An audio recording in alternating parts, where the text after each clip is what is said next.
tries to put some force into that, and I apologize. I will use less force forward. I will call the December 3rd, 2025 Met Council meeting to order. Tonight's agenda includes regular business items that the council will approve.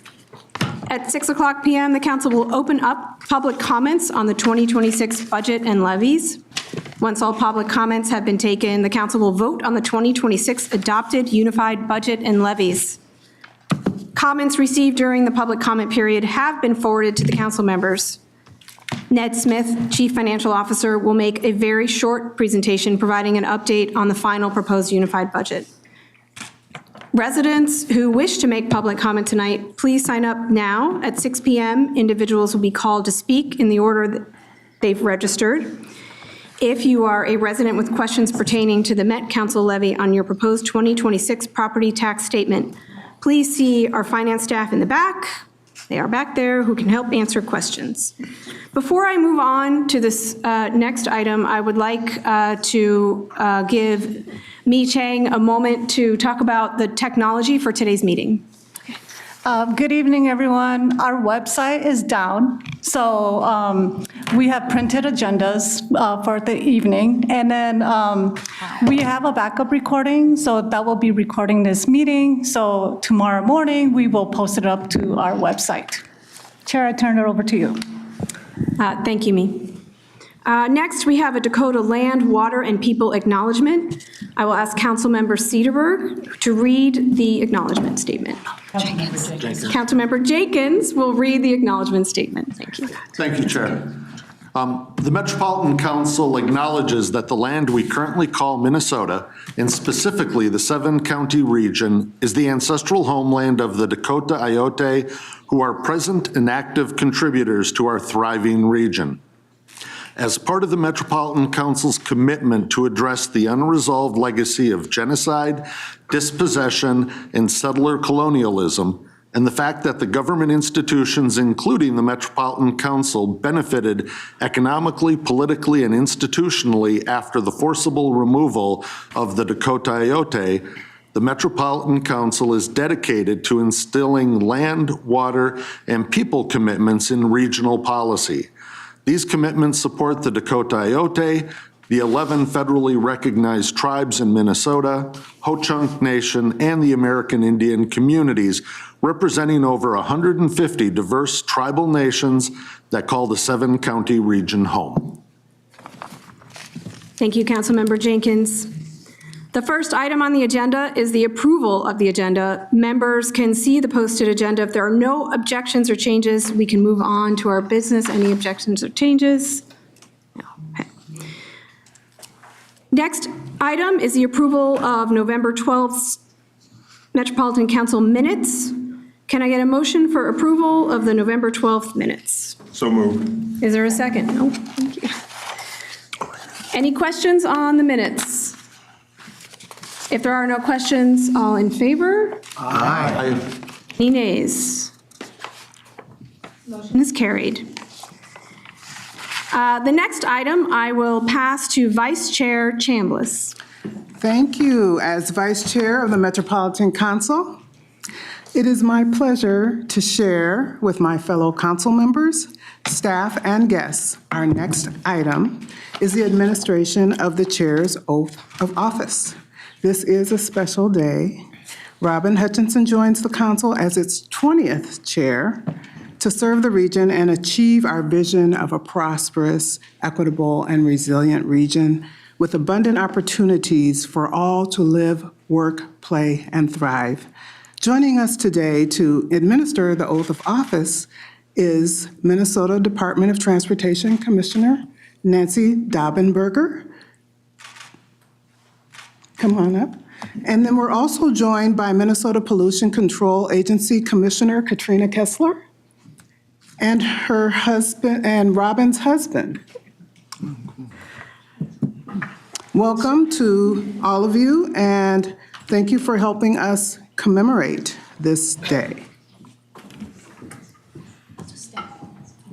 You should join us. Okay, thank you.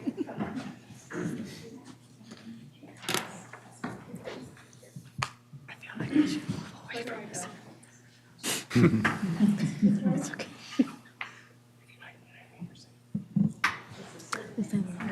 right hand. So, please raise your right hand. And repeat after me.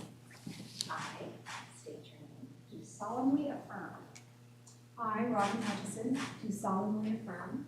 I will support the Constitution of the United States I will support the Constitution of the United States and the Constitution of the State of Minnesota. and the Constitution of the State of Minnesota. And I will faithfully discharge my duties And I will faithfully discharge my duties as the Chair of the Metropolitan Council as the Chair of the Metropolitan Council to the best of my judgment and ability. to the best of my judgment and ability. And with that, congratulations, Chair Hutchison.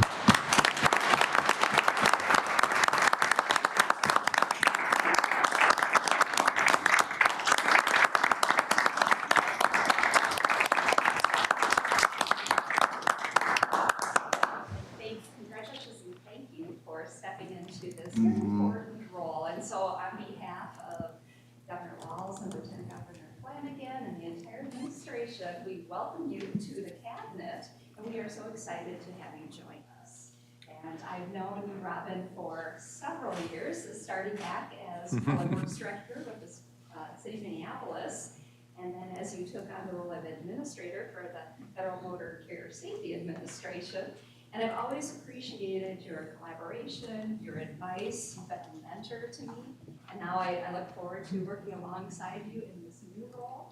And I will say you've got the support of the cabinet and you have great support with your council and your very dedicated staff. And we're all very excited to have you take on this role and work with you. So with that, again, congratulations, best wishes, and thanks.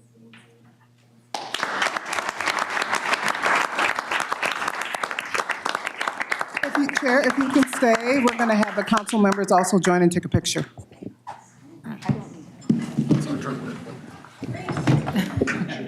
I know. No one told me. We had a little message.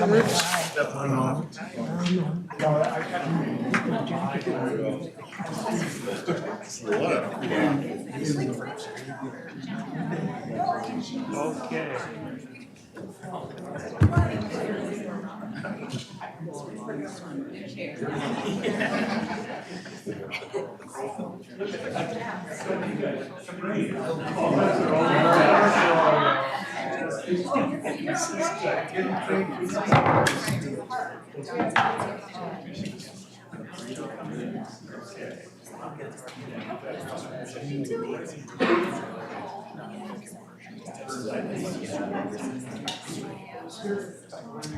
We have this.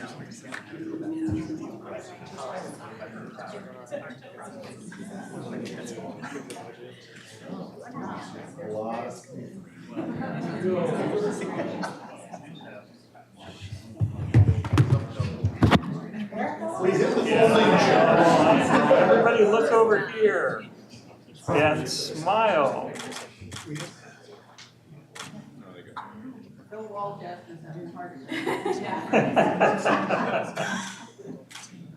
Thank you all.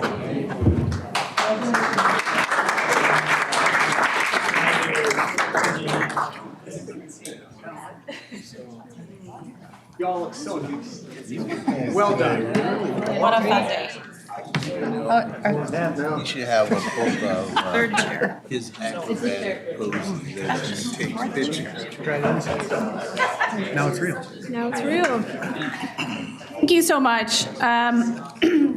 We'll stay on this agenda item just for a moment, and I will just take a moment here to say a few words. I'm like deeply honored, and it was so meaningful to have my husband hold the book and two very, very close friends and colleagues who I've known and worked with for a long time stand up on behalf of the cabinet and swear me in and welcome me to this role.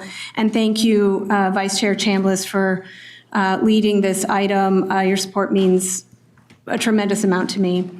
I am going to say a couple words because this is my introduction to my new colleagues. And I am really looking forward to working with you. And it's also an opportunity for me to say thank you to all the people who showed up for me today. For the colleagues and friends who are in the room, and especially to Dave, who many of you have met, every time I've made a leap and decided to do something that stretched me a little bit, you are the group, you are my team that's been there to support me, and here you are again today, and I can't thank you enough for showing up for me. I need to thank Governor Walz for his trust to appoint me to this. It's really a one-of-a-kind position. You travel around the country and people say, I'm sorry, could you repeat the powers of the Metropolitan Council? It's a very unusual and genuinely unique position, and I am very grateful to Governor Walz for his trust in me. And this is a place where I know that I and this body can have regional impact that really changes lives, and I've been on the receiving end of that, I know. I also want to thank Transportation Chair Deb Barber for serving as interim chair. Interim is the most difficult job title one can carry.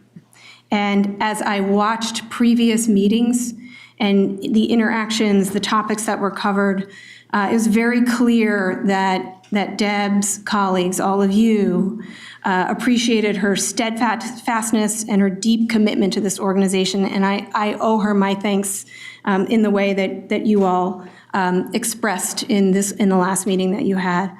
Along the same lines, we're joined by Charlie Zelli, past Chair Zelli, who has been a mentor to me over the years and keeps building my confidence and making me think anything is doable and possible, and I think that might be how I got to this seat right now. And he's helped kind of shape an arc of my career. Thank you for being here. And past Chair Dunnick is also here, also a friend and a colleague, and thank you so much for being here. I'm getting close. I'm almost done. To all of my council colleagues, I'm so excited for the work ahead. You can expect transparency and collaboration. It's how I enter all of my relationships in every job that I've had. I know that hard work, and I know the work will be hard sometimes, and I know that hard work is best tackled together, and that makes the wins sweeter when it's the team that won, and I'm looking forward to all of that with you. And to the entire team and staff at Met Council, I've gotten a little flavor of who you are and what you do these last couple days. I owe a huge thank you to what I would call like a front office team, to the regional administrator, to Mi Chang, to Sam O'Connell, and to everyone who has spent so much time briefing me and getting me informed as I go out into the community and do this work, and to the rest of the 4,100 employees, I can't wait to meet you. You do great work.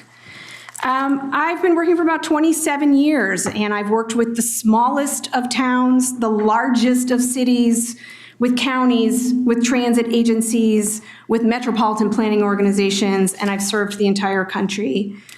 Many of you, especially my friends and colleagues who came here, and one who I actually served with in the Biden administration, you all should take a chance to meet him. Dr. Robert Hampshire is here. You know that I left Minnesota in 2021 to serve in the administration and work in the Department of Transportation. I was very rewarded by that work, and it was a privilege to work on programs that I see here at work today in Minnesota, like the Safe Streets for All program, the bridge programs that the commissioner and I have talked so much about.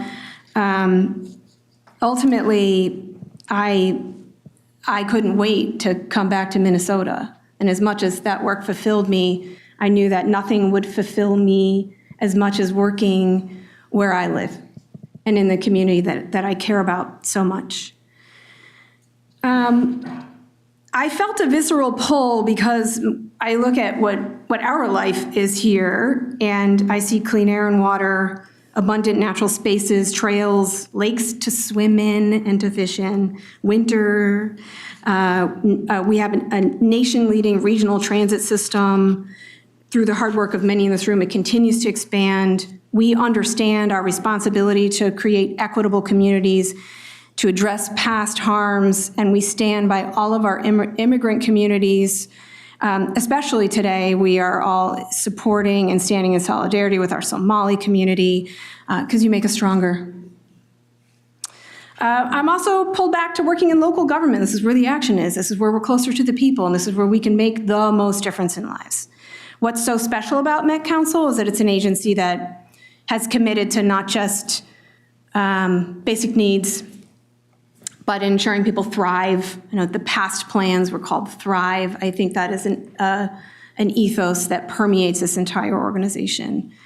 It's coordinated regional governance. We serve 55% of the state's population. These people who live here and who work here and choose to be here, they can expect from this organization access to all of the opportunities that make this place so special, like those things that drew me back. The opportunity to be at the heart of this work is an incredible honor. And I am really, truly humbled to be appointed to the chair of the Metropolitan Council. I thank the council and everyone here for indulging me for a few minutes to have a chance to properly introduce myself and to tell you why I am so excited to sit in this seat and how much I'm looking forward to the work ahead. Thank you.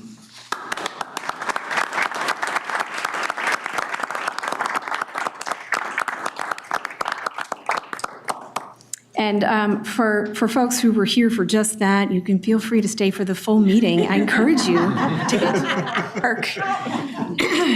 Or, I see. Many of them are public servants themselves and had meetings last night or tomorrow. Okay, I'm moving on to our next agenda item, which is a public invitation. Interested persons may address the council on matters not in the agenda. As a reminder, each speaker is limited to 3 minutes. When you speak, please state your name for the record, your place of residence, what organization you represent, if any, and then you may share your comments with us. We'll start with those who have pre-registered, and then we'll move on to others. We have one person pre-registered, Connie Singleton. Connie, are you here with us? Okay, are there any members in the audience that would like to speak?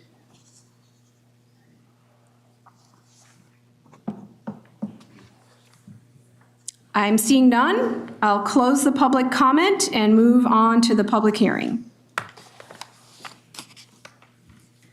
First on the agenda for the public hearing is business item number 2025-308. It's a public hearing on the draft 2025 Regional Economic Framework. It is a comprehensive economic development strategy alternative. Thanks for joining us today to consider comments related to the draft.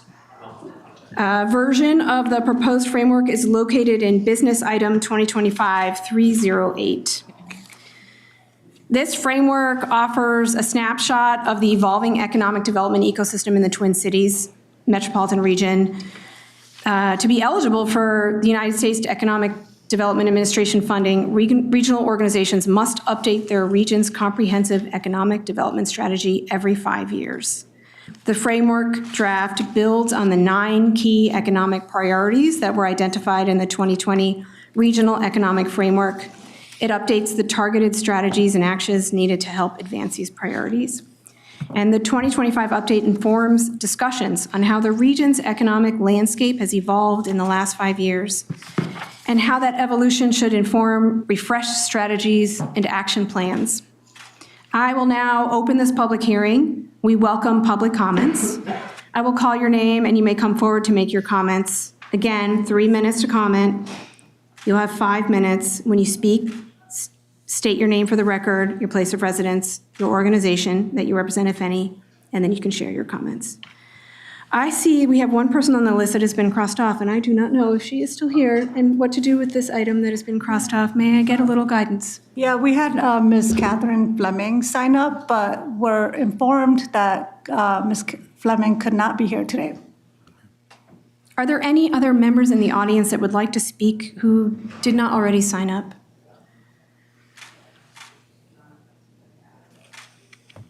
I will now close this public hearing. For the record,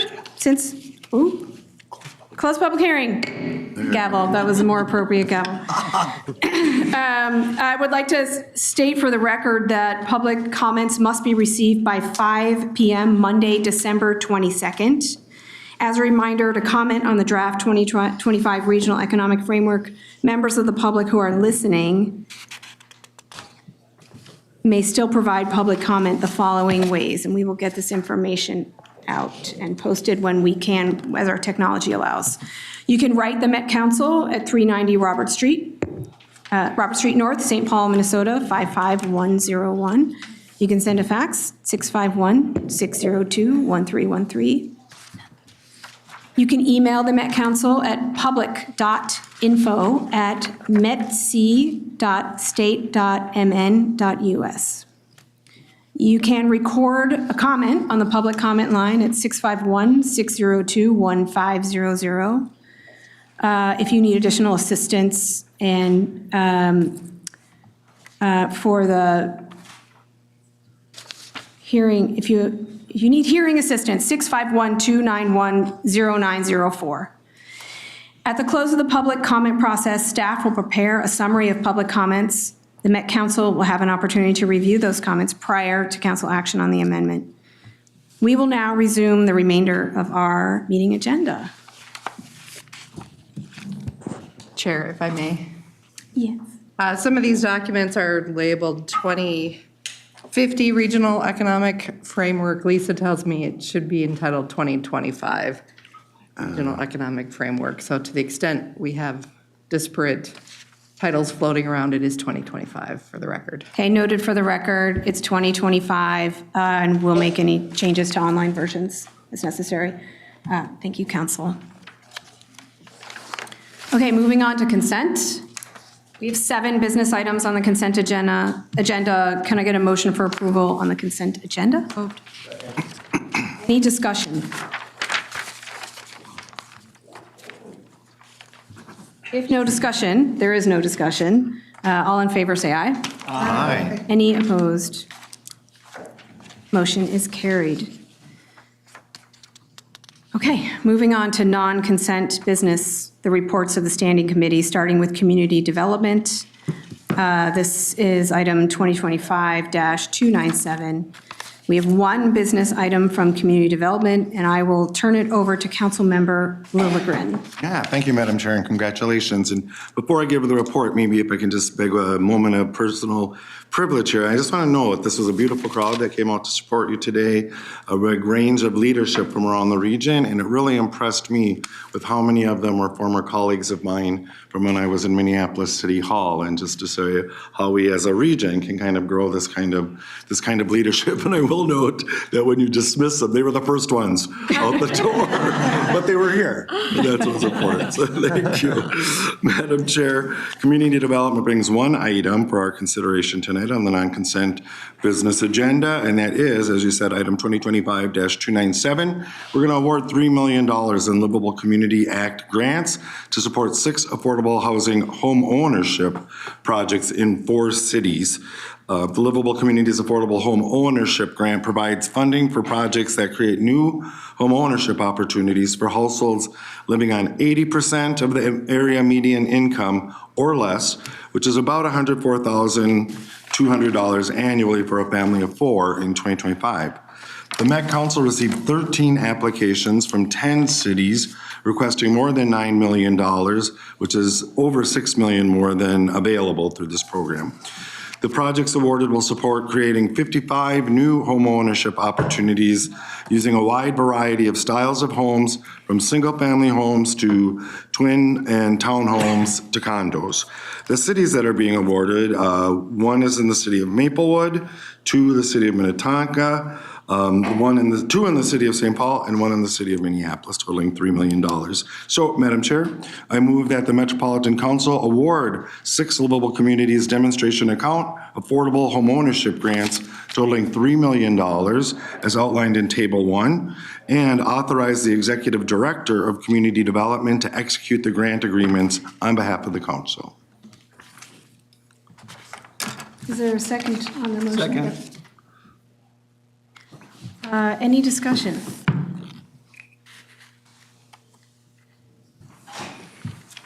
Councilmember Carter. Thank you. Just no discussion. Apologies that I am standing due to a busted kneecap. Didn't want you to think I was disruptive. Thank you, Councilmember, for that note. If there is no discussion, all in favor, say aye. Aye. Any opposed? That motion carries. Congratulations. That's great. Give away money. There are no reports from environment or management, so I will move on to transportation.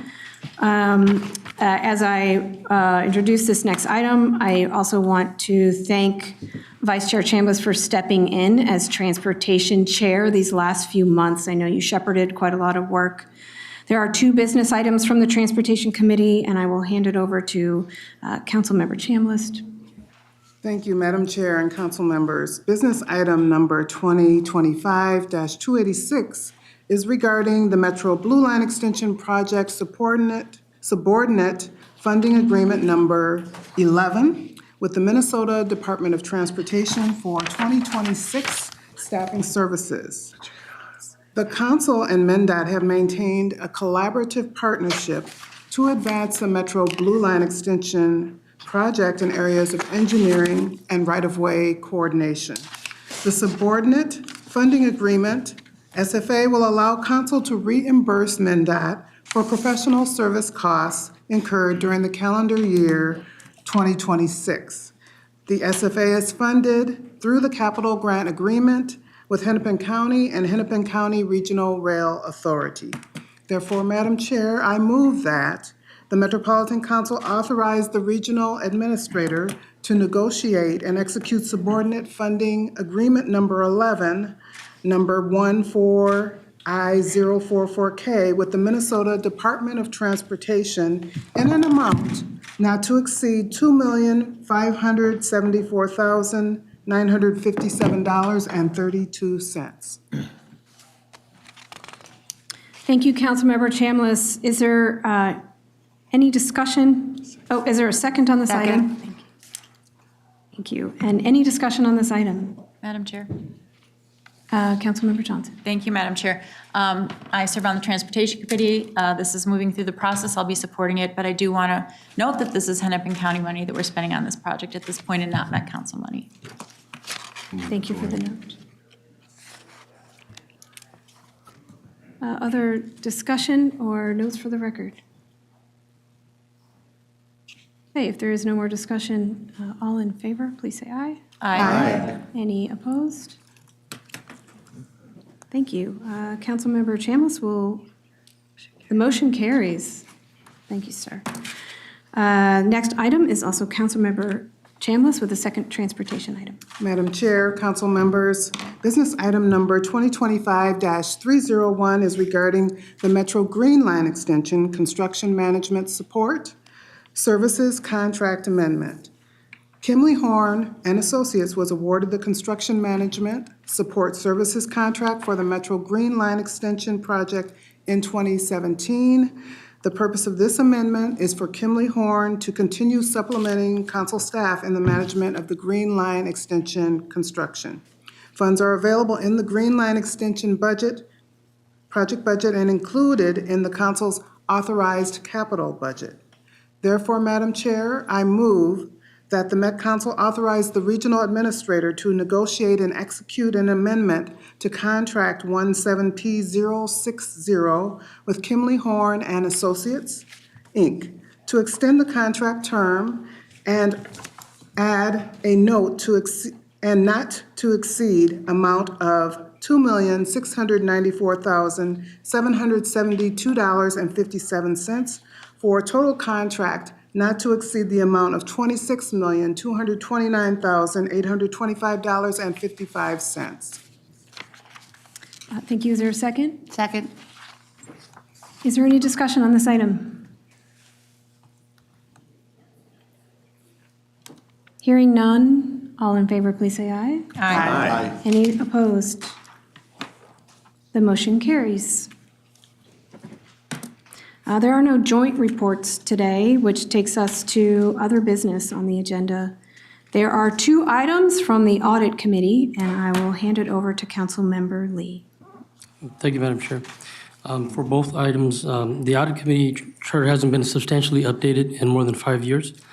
Changes were needed to ensure the charter meets current and global internal audit standards and confirm the role of the Audit Committee is to advise on areas including audit, enterprise risk management, and information security. The charter was approved by Audit Committee on November 18, 2025. Audit Policy RF 5-1 has only minimal changes to update titles and align with current global internal audit standards. And now I'd like to seek a motion to approve business items 2025-53, 2025-54 for revisions made to Audit Committee Charter and Audit Policy RF 5-1. Thank you. Is there a second? Second. Is there any discussion on this item? Hearing none, all in favor, please say aye. Aye. Opposed? And the motion carries. I believe there is a second item. Yes, Councilmember Lee, second item. I think he did both. Oh, you did both. We did both at the same time. Forgive me, and thank you for your patience. You're the second item. Yeah. Okay, next item is an amendment, thank you. Item number 2025-300 is an amendment to council members' council assignments. This business item is for the project line committee assignments, as we are doing a one-to-one swap with the chair seat. There are no impacts to standing committees. The council reviews all committee assignments on an annual basis, and as we look ahead, I look forward to working with council members and learning about, I'm just going to be myself here. I am looking forward to meeting with each of you and spending time with you, understanding your priorities, what you want to accomplish as we continue to discuss leadership roles with the council. That's from me. So with that, the proposed action for business item 2025-300 is to approve and make effective Thursday, December 4th, 2025, the following special and advisory committee assignments as recommended by the chair and pursuant to council bylaws.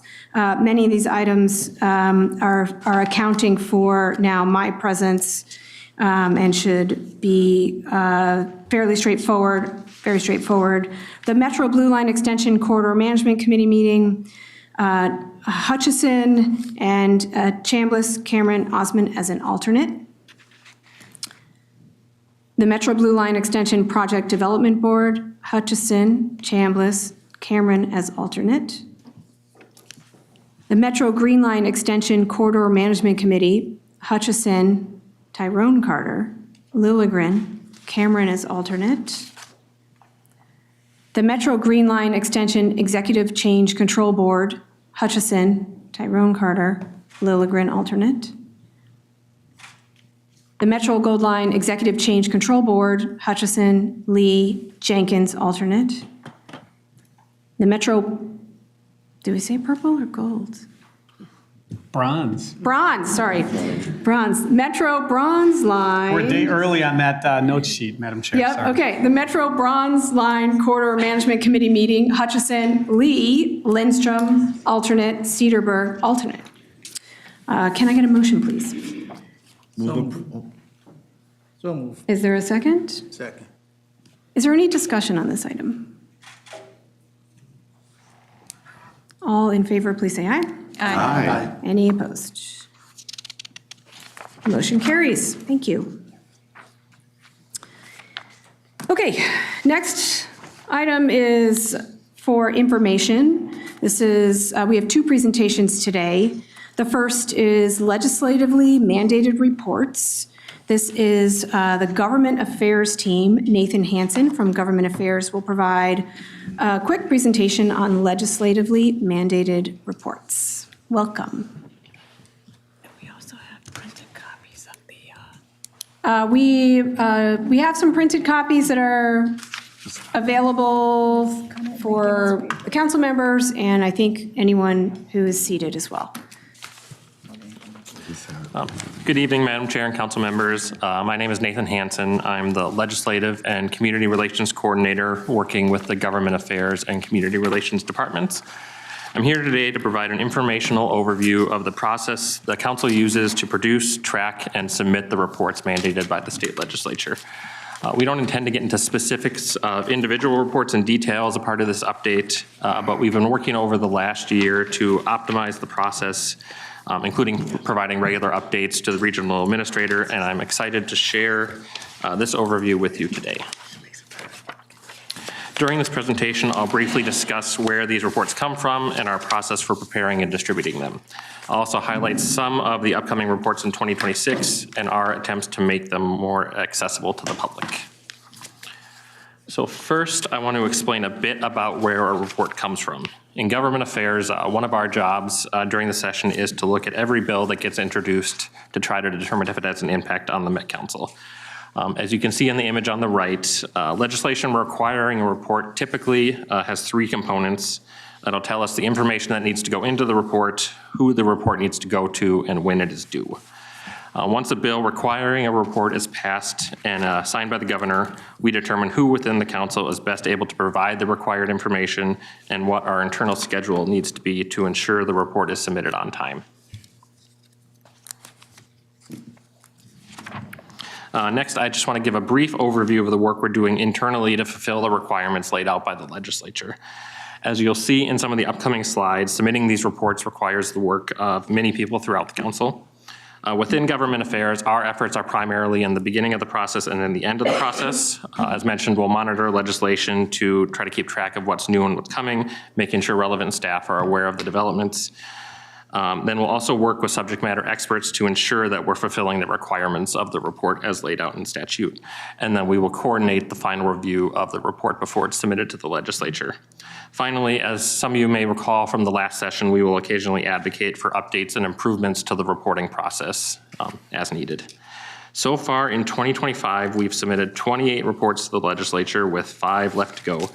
We currently have 36 scheduled for 2026, though more could be added throughout the course of the session. In general, most of our reports are submitted annually. However, there are some that are submitted as often as once a quarter. Others are one-time reports. Reports are typically submitted to the legislative committees that have jurisdiction over the subject matter, and most frequently it's the Transportation, Finance, and Policy committees.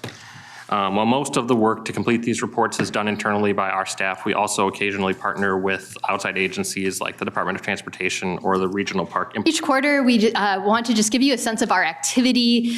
This bar chart's a little hard to decipher, but the main point here is every action item is in some stage of implementation. The majority are either implemented and complete because they were one-time projects that we have been able to finish, and in many cases, they're implemented and ongoing. There were process changes, system changes that continue to build on our public safety outcomes moving forward. So this quarter, again, we have some in progress that we're still getting are still moving forward, but ultimately, this is not an action plan sitting on the shelf. This is very much in practice today. Oftentimes when people hear 43 action items, the sense is, well, that's a lot of action. Is there really focus here? And I think one core area of focus within the plan is this notion of we have coordinated layers of official presence on our system. Back in 2022, when the council endorsed the action plan, the police officers really were the official presence on our system, in addition to, of course, our frontline workers, our operators, our public facility workers, and others that riders may interact with. But through the Safety and Security Action Plan, we've focused through many of those action items on building those additional layers of presence, really responding to the feedback we receive that people, when they see somebody officially with Metro Transit, that leads them to feel safer and more comfortable on our system. So that includes our Transit Rider Investment Program agents. Given the change in state law in 2023, we were able to launch our first trip agents in February of 2024. Right now, we have over 100 agents between those we've hired at Metro Transit, as well as our contracted agents. The budget you are considering later this evening would allow us to grow that further. And we'll hear more in a moment about the trip program and plans for next steps. Third box on there, the Real-Time Information Center. While these are not people who are physically on the the system. We have a very extensive real-time camera network that our police department monitors, and this has really enabled us to support people who are on this system and respond more quickly and with higher quality information to issues that may be arising on the system. Community service officers, the chief will speak more about how this program has really grown this year. This is another example of hiring success in 2025. And also the police department is increasingly having our CSOs be visible on the system, riding trains, being out with customers. Supplemental security, we'll talk about our latest update there. Earlier this year, the council approved a new contract for supplemental security that's expanding the footprint of that work. And that transition to the new vendor happened just within this last week. So we'll talk more about that this evening. And then the final layer represented on here are safety ambassadors. Earlier this year, we started contracting with the Downtown Alliance here in St. Paul to cover 3 light rail platforms with their safety ambassador program. And we continue to work with the Minneapolis Downtown Improvement District to establish a similar program. So with that, we're going to focus on our coordinated layers of presence to kick off tonight. So Matt Broughton, Antoinette Brisson, and Chief Dotseth will take it from here. So I'll bring the clicker over here. Hello, my name is Matt Broughton. I'm the Assistant Director of Bus Transportation Administration, and I'm here to discuss contracted supplemental security services. Sunday was the go-live date for our contract with Intercon Security. Just a summary of the first day of service. Intercon Security provided 948.5 hours of supplemental security and trip agent services. For reference, that's more than double the typical hours of service provided at this time last year. Their post-coverage rate was 98.1%. Over the course of the 60-day transition period, they've hired 229 staff. They're going to continue that hiring push. So, 229 puts them close to the requirement to provide service, but they consistently overhire to maintain a high post-coverage rate. Hiring and training will continue throughout the 3-year duration of the contract, and we are continuing to monitor our data, so police calls for service, facilities work orders, customer relations complaints, reviewing them regularly to inform the deployment. Intercon has also provided Metro Transit staff access to their real-time scheduling and dispatch system to help us coordinate our layers of presence. So, for example, before go live, it looked likely that a trip team on the contracted side was going to be unable to fill their shift, so we were able to work with Metro Transit trip agents to get presence out on the system. Metro Transit is also currently in the procurement process to identify a social service partner through the Transit Rider Social Services Program. TRSS will build on learnings from the Transit Services Intervention Project and will offer outreach for people experiencing homelessness or a behavioral health crisis on transit. Services will include intensive referral provided by trained social workers that emphasizes connecting individuals in need to housing, mental health, and chemical dependency services. We expect services for TRSS to roll out in early 2026. Good afternoon, everyone. I am Antoinette Brisson, the Assistant Director of Field Operations, and I am here to give you an update on trip staffing as well as our plans for 2026 and hiring. Currently, the trip agents provide services of inspecting fares, assisting our riders, upholding rules for riding, sharing resource information, and then they perform CPR and administer Narcan as needed. As Matt and both General Manager Kendaris mentioned, we have a blend of Metro Transit and contracted staff. Currently, we have 67 Metro Transit employees and then 40 agents that are contracted as of December 2025. As we move into 2026, continuing that hiring effort with the goal of hiring an additional 57 agents plus supervisory positions through our Metro Transit agents and supervisory staff. And then our new contract continues to provide that contracted trip agents and security officer support during daily operations. Chair, council members, good afternoon. My name is Joe Dotseth. I'm the interim chief of police. And just before I start talking about our role kind of in the Safety Security Action Plan and the winter safety plan. I just want to acknowledge the work of Matt and Antoinette and the entire operations team. As the general manager said, I've been at Metro Transit since 2004, and for many years, the police department was the only visible official presence on the system. And while we were effective at it, it really wasn't the right model, right? I talk a lot about the whole community approach to public safety and what that means to our system. And the work of the trip agents and supplemental security and the work of the operations team, we at the police department really partner with them and appreciate their work because it is working out there. We're seeing the efforts of that. So I just want to acknowledge their work in the entire operations plan. Our winter safety plan, this photo here, we had a press event on November 12th at US Bank. And it was a big deal for us to really start communicating to the public what the police department is doing proactively to prepare for our winter operations plan. And essentially what we've been doing, our patrol division has been shifting resources where they're running many saturation details where they're working towards peak times of the day, right? AM, PM rush, and late evening to have more presence on the system. So as the general manager said, our CSO program, which I'm going to talk about here in a little bit, which is going great, they're in the patrol division right now. So the CSOs are on the system more. Our officers are spending more time on the system. It's one of our department goals. It's a big deal for us. So saturation details continue through the winter. We also, on November 12th, we did a surge detail where every single available transit police officer, including myself, was out on the system. Our investigations team, our training unit, it was a big deal, right? Because we go out on the system, we're all in this together to have that presence out there. So when we're on the system there, we're working with TRIP and supplemental security to really fine tune how we can try to, we get this question a lot about, can you cover every train that's out there? It's difficult to do, right, with the staffing we have, but we're working towards periods of the day to have more presence on the system. And from the police department aspect, as we're looking at our stats and we're seeing what our, I'll talk about it later, we're definitely on board the system more, and our officers are more present out there, so that's great. And again, just talking about the impact of the Safe Security Action Plan and how all this plays into play. As I get into my actual update here, Chair, I just want to welcome you, obviously, to the council and to Metro Transit and to the police department. I believe that you are coming into one of the high points of this organization since its inception in state statute in 1993. Crime is down. I'm going to talk about record hiring numbers. We have double-digit survey increases by our staff, right? Employee satisfaction.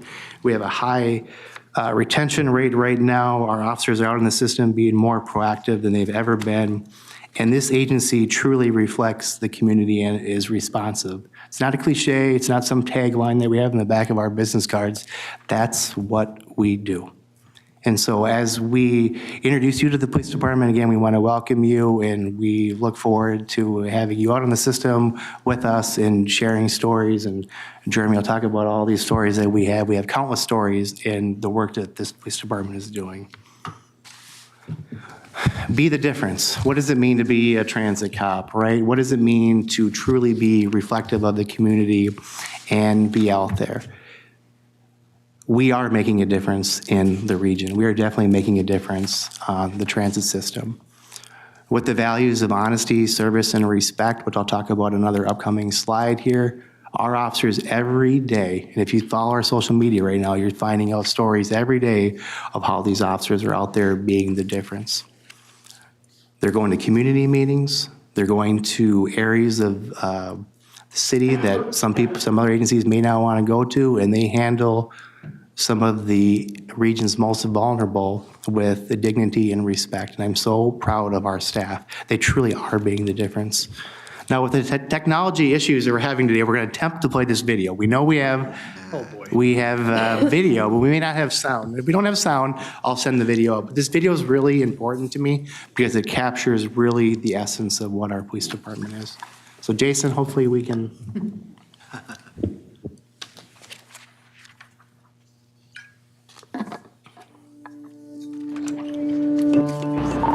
We We are looking for people who want to be part of shaping the region's future. The fentanyl crisis is reaching every corner of our country and across Minnesota. Our transit police are part of the communities we serve. People rely on us to protect them, whether they're waiting at a station or riding. We are acting with urgency to provide a consistently safe, clean, and welcoming experience. And transit police do it through deep community partnerships and the latest technology. Police, drop the knife! Go now! We are a dedicated force of police officers who want to be the difference in the metro area.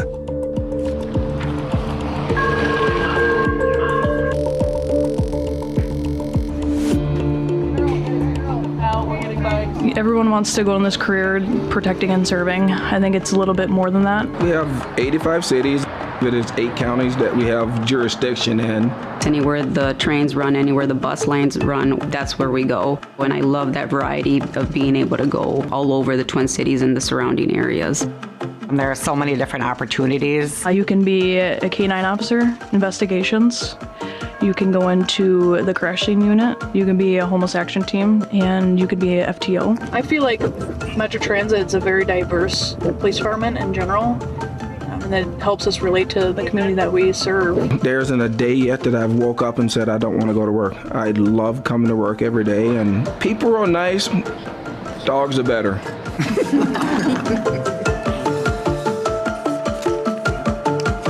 Join us and apply today. Learn how you can be a part of a team making a difference.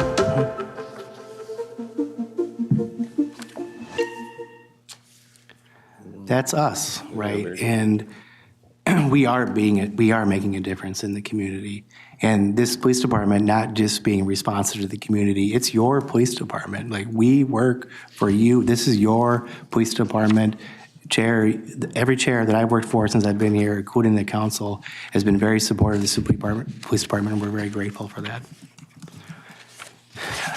You know, what is driving some of the success at the police department? Well, you know, I'm a planner, right? So we have a lot of plans right now at the police department, and this is our 9 goals that we had for 2025, and they'll remain for 26 and 27. Some of the objectives will change. There's a lot on here, but there's a lot of stuff going on in the police department.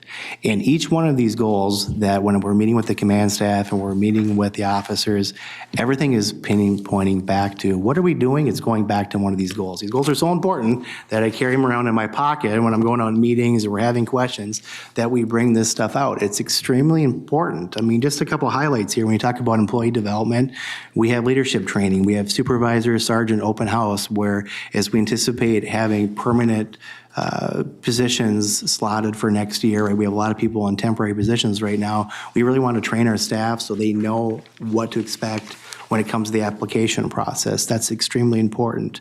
Recruitment and onboarding. I'll talk about our CSO pathways programming, the marketing campaign. This Be the Difference campaign. You're going to see our marketing team has done a fantastic job, led by the work of Jason, who is going to have this Be the Difference campaign out in the market here very soon, so that'll be fantastic, and Jeremy will work to get that out on social media. Our recruitment is going great. Our retention numbers, we're at about 87% retention rate, so that's fantastic. We're not seeing our staff leave. They want to stay at the organization. I talked about our survey results at the beginning of last year. They were double-digit increases almost across the board. Crime reduction. Crime is down. Serious crime on the system is down. I'll talk about that later in a slide. Our calls for service numbers are proactive officer-initiated activity. When you see the numbers this quarter, they're like, I can't even believe how high they are, because the officers are so dedicated to what's going on right now. They're really, truly making a difference. Community-focused policing, you know, the general manager talked about our RTEC team, but everything we do is focused on the community. Every one of the initiatives, and we did University Avenue Safe and Strong this summer, that was about community-focused policing, right? We're meeting later this week to talk about what we can do on Franklin Avenue with Minneapolis and Hennepin County. These are big things that we're doing within the region. We're increasing visible presence on the system. I talked about that. We returned the beat model of policing, and I'll talk about that on the last slide. We have new beats that are starting next month that I'm super excited about, but the beat model of policing is what this organization is about. That's how we're getting back to focusing on the community. We're providing exceptional service to internal partners, our garage liaisons, right? We don't want to just, we obviously have to focus on the passengers and the riders on the system, but our own employees, they're very important, right? So we launched a garage liaison team that is out at the facilities meeting and collaborating. They're doing that while they're taking calls for service. As we get more staff, we'll have that program full time, but our employees are important. We launched TSTAT, which is an internal stat meeting that we have every month, and I think it's January, we're bringing that to Robert Street here. We'll make sure everybody in this room has that invite, so you can have some more deeper dive into some stats. Our HAT team for proactive community outreach, I mean, the HAT team is nationwide, award-winning. There's a detail tonight at Central Station that they'll be at.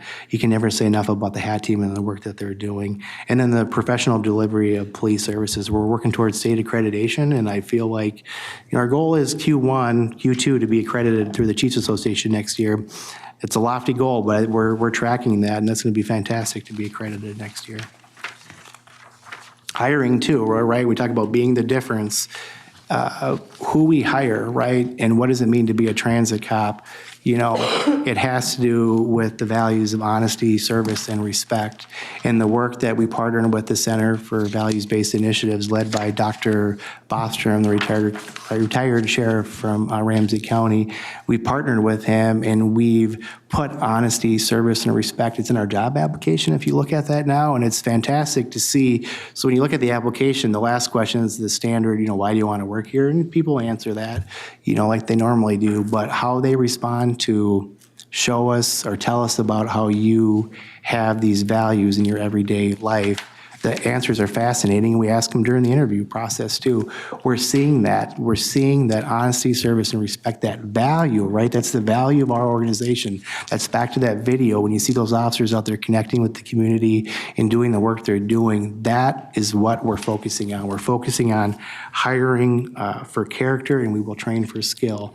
We're working to put this in our FTO program and then in our academy program as well. And as we work through this project some more, we'll talk about employee recognition programs and our annual performance evaluations. But character-based hiring is 100% working for our organization, and we are one of the only ones in the region doing it. So it's fantastic.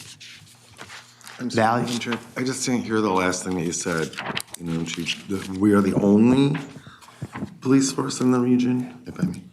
The city of Bloomington has done a similar model with Dr. Bostrom, but to my knowledge, we're the only ones doing that. So, when we talk about a values-focused pathways to policing too, right? It's building a pathway to police officer that we've never really had here before. So thanks to the work of Lieutenant Muhammad and Lieutenant Johnson, we have an Explorers program that's going to post here, hopefully Q1 of 2026. They have all the framework together, so we'll start having information meetings.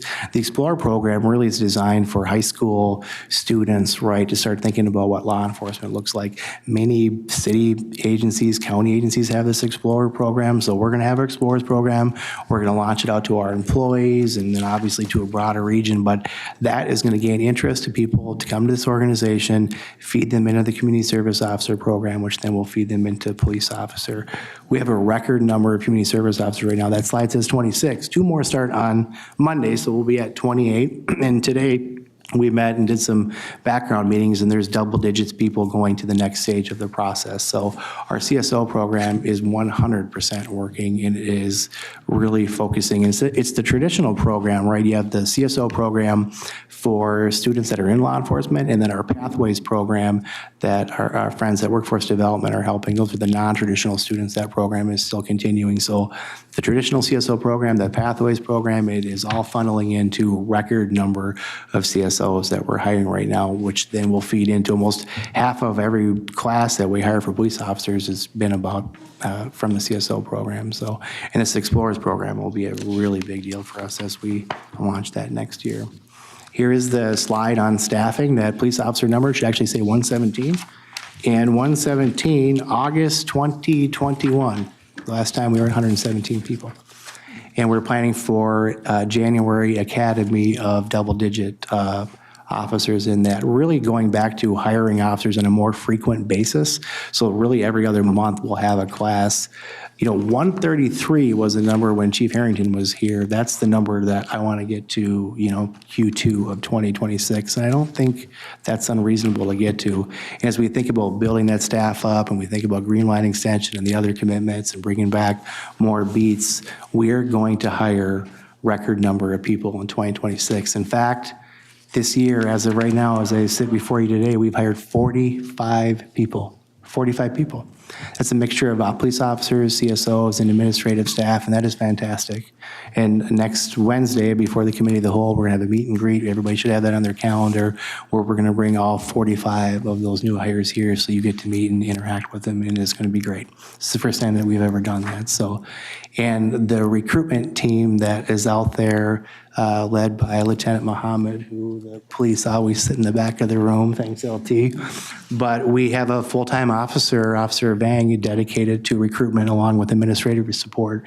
Deb Fields is helping us with that. So led by Lieutenant Mohammed, there's a team out there really focusing on recruitment and building, almost treating it like college recruitment, where we're building that relationship up with people so they feel that connection to us, and we are helping them do everything they can to become a police officer. In fact, the general manager and I, we were at the Hmong New Year this last Saturday, and we had a recruitment booth there, and just seeing the recruitment team like really hitting their stride, and it's just so nice to see, and that is why I'm so excited about 2026. We hired 45 people this year. I really think that we can hire 60 people next year, and it is going to be great. Councilmember Johnson. Thank you, Madam Chair. Just briefly, I think this is amazing. So kudos, kudos, right? And I still want to know, how are we going to work on retention? So the hiring is the one side and the retention is there. I know you've got strategies for that too.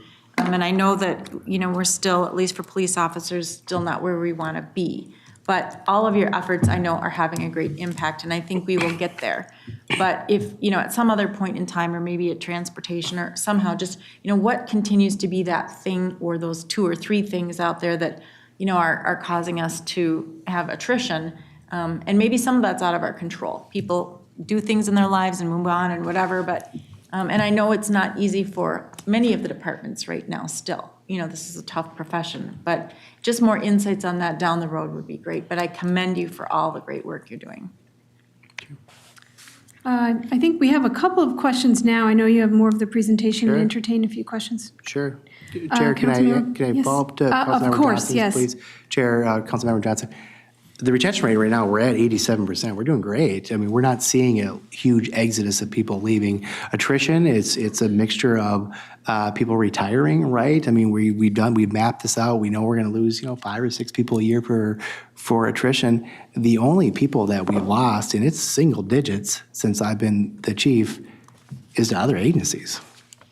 And that's always a challenge that we've had throughout the history of this organization. So if somebody wants to go to, one of the other larger agencies, one of our partners, I understand that, right? So, but seeing people leave to go to another agency where there's, when I say the other agencies, they're the bigger agencies with more advanced, there's just more opportunity, right? But I will certainly follow up on more information about retention and attrition and work to have that in the next presentation, but we're doing really well. And just one quick follow-up. Thank you, Madam Chair.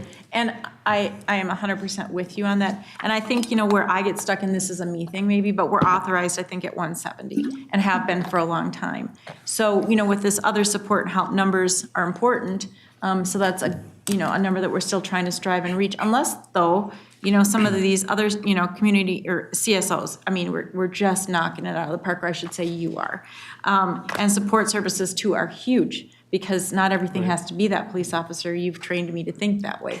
So, it's not a knock at all, but just when we've kind of been hovering around that 115, 120 mark, and, whatever you need from this council, you've got the support. But just really want to understand that 170 number, or should we peel that back or whatever? But that's the only thing that I just, my brain gets stuck on. But you are doing a great job. So take this comment with a lot of praise. Sure, thank you. I believe Councilmember Pacheco also indicated a question right now. Yeah, Madam Chair, members and Chief. Now, I don't know if it was the last quarter presentation, but there was some presentation rather recently, and talking about your work here. And there was a slide or a reference to the safety and environment. and what you're doing with lighting and what you're doing with some other things that made people feel safe. And I think that's great. I mean, because other people look at just whether there's crime or not, but if you provide the right opportunity to feel safe and provide the right environment and invest in it, I think it goes a long way. Chair, council member, yeah, great question. And we will certainly work on putting something of that in the next presentation. We can certainly follow up as well. But our engineering and facilities team, operation team, the crime prevention through environmental design, all things that the teams are thinking about when they build new lines, or even as we're kind of, not to say retroing things, but that is certainly an important thing. Lighting, how people feel in the bus stop is very important. Regional Administrator would like to contribute. Thanks, Madam Chair. And Councilmember Pacheco, yeah, thanks you for referencing that recent environmental design presentation, because this is all coordinated. And we've got the Deputy General Manager back there shaking his head. We are trying to figure out the right ways to present these in coordinated fashions at different times. Otherwise, we have the 2-hour presentation. But to call back to the idea that environmental design is both a preventative tool and a welcoming tool in general has a fundamental impact on everything we're hearing tonight. And we will continue to make sure we're trying to show the bridges across the different pieces of the work. Thank you. I saw 2 more questions at this juncture, Councilmember Cameron and Councilmember Tony Carter. First, congratulations. The word is out on the success that you have had. I've pretty consistently over the last few weeks have heard really positive feedback about both the reduction in crime, but also the perception of safety across our system.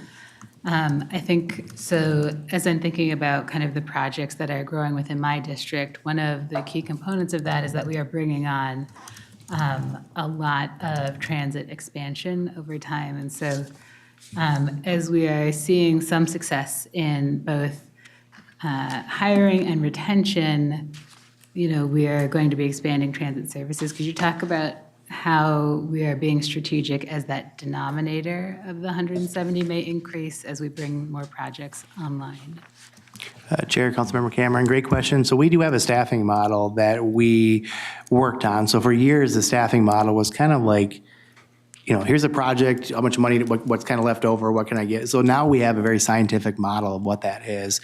And for the miles of service or track, so to speak, that we have to cover, we're not far off from the 171. I think the numbers, don't quote me on this, is maybe 199, so we're really not that far off. And I think as we think about, we just met yesterday with the chiefs along the Green Line extension and talking about what that looks like, I don't think we're far off, right, from the 171. And then even back to Councilmember Johnson's question, we have been hovering at this 115 for a while, but we are going to get over this hump in 2026 and 2027. And to get back into the 130s and the 140s, our officers, they can feel it, they know it's coming, like we're so excited for it.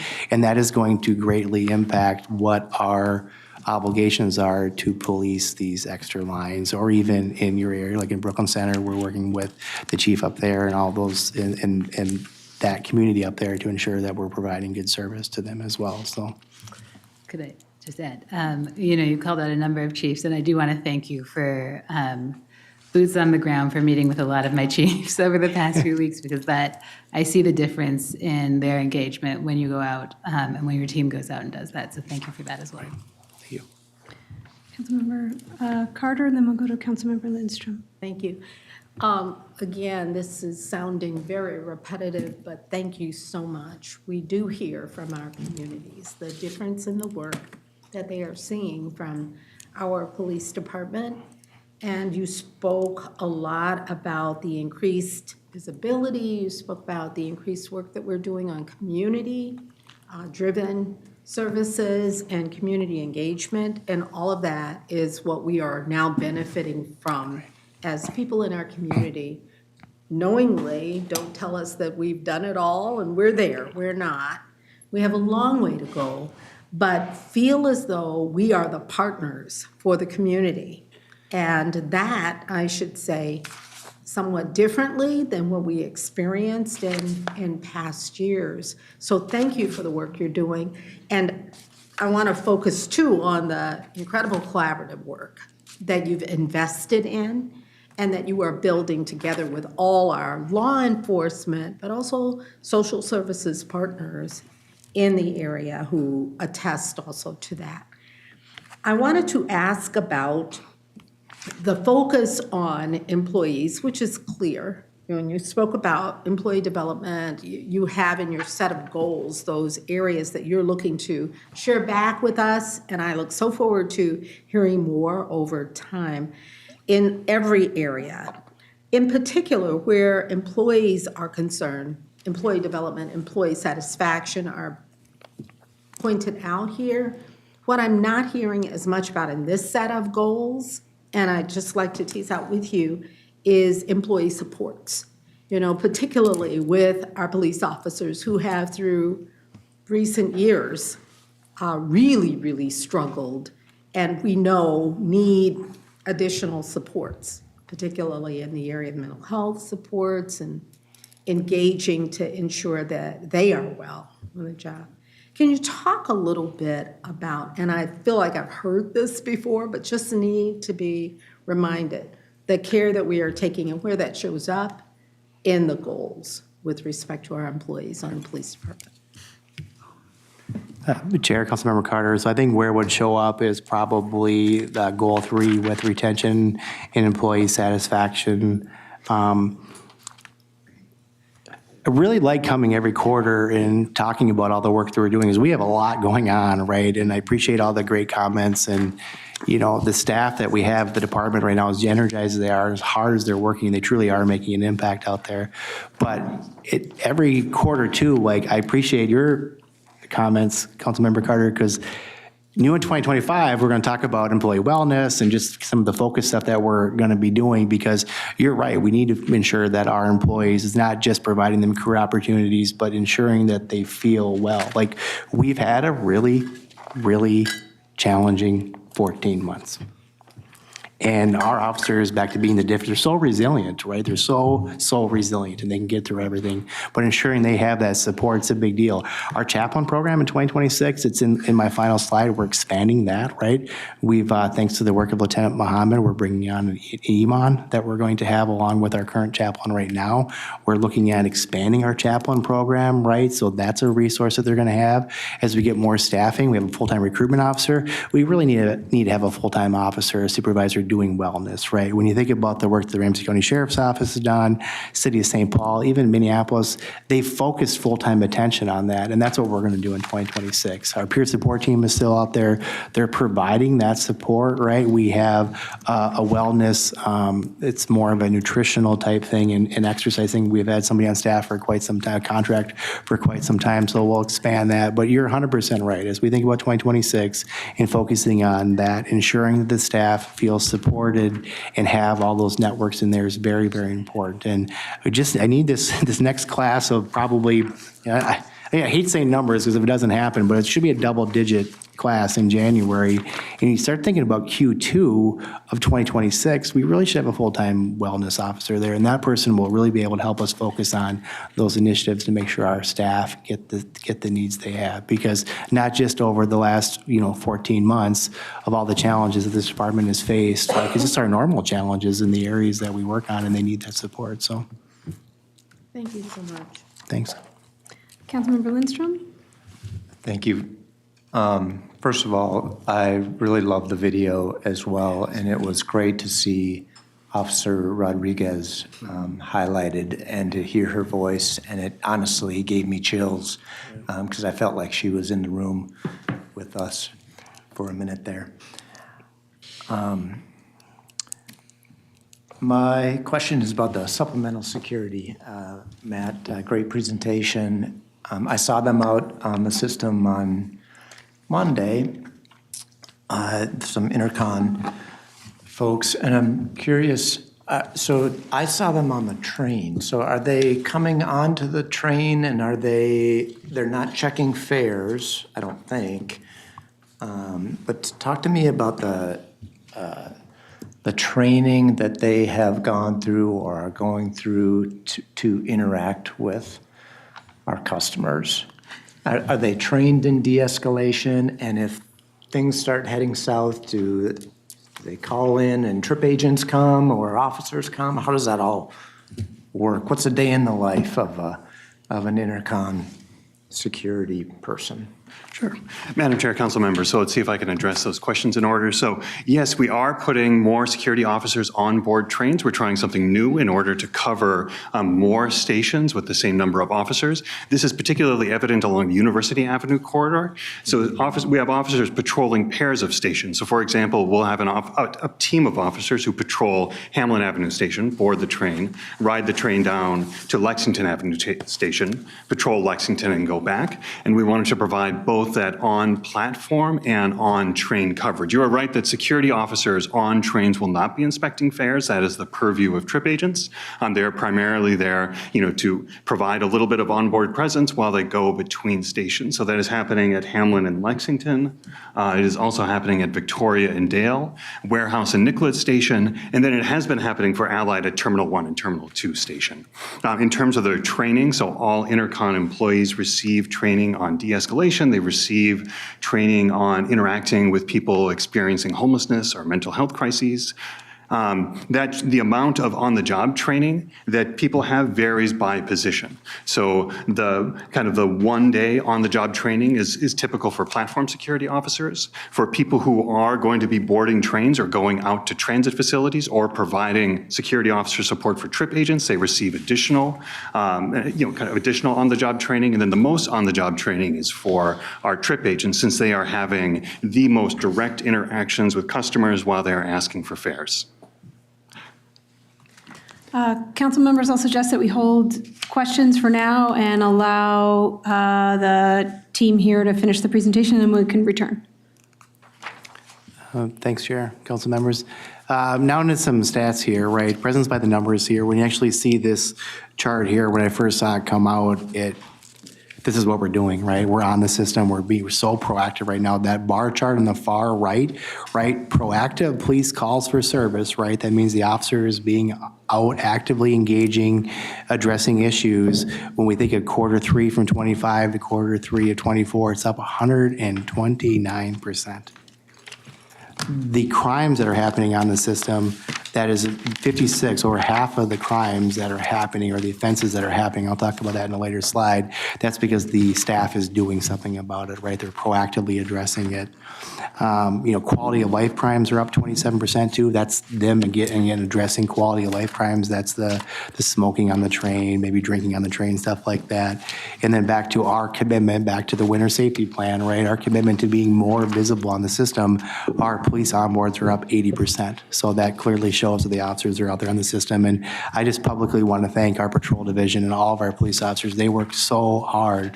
And this slide really showcases all of the work that they're doing, which is fantastic. So I just appreciate and thank them so much. And thank you for the work for Captain Ahmed, who had another meeting. He couldn't be here today, but his leadership of leading that patrol division is really, you'll see this as a result of this slide as well. Total reported offenses, right? Think about offenses, total offenses on the system, right? So this quarter we had 2,194 offenses.